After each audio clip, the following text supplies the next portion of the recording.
যে কোনো গল্প, নাটক বা কবিতা আমাদের টেক্সট থেকে অবশ্যই ডিটেলসে পড়া উচিত এবং বিষয়বস্তু জানাটা খুবই দরকার। বিষয়বস্তু জানা থাকলে আমরা যে কোনো প্রশ্ন কিন্তু সহজে অ্যাটেন্ড করতে পারবো।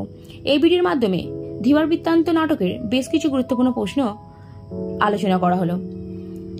নাম্বার 1, ধীবর বৃত্তান্ত নামাঙ্কিত নাট্যাংশটির মূল গ্রন্থের নাম কি? উত্তর অভিজ্ঞান শকুন্তলম। মূল নাটকটি মোট কয়টি অঙ্কে সমাপ্ত? উত্তর 7টি অঙ্কে। মহর্ষি কর্ণ কে ছিলেন? উত্তর শকুন্তলার পালক পিতা। শকুন্তলার 2 সখীর নাম কি?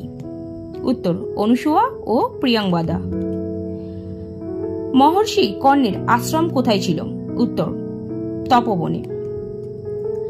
শকুন্তলার স্বামী কে ছিলেন? উত্তর রাজা দুষ্মন্ত।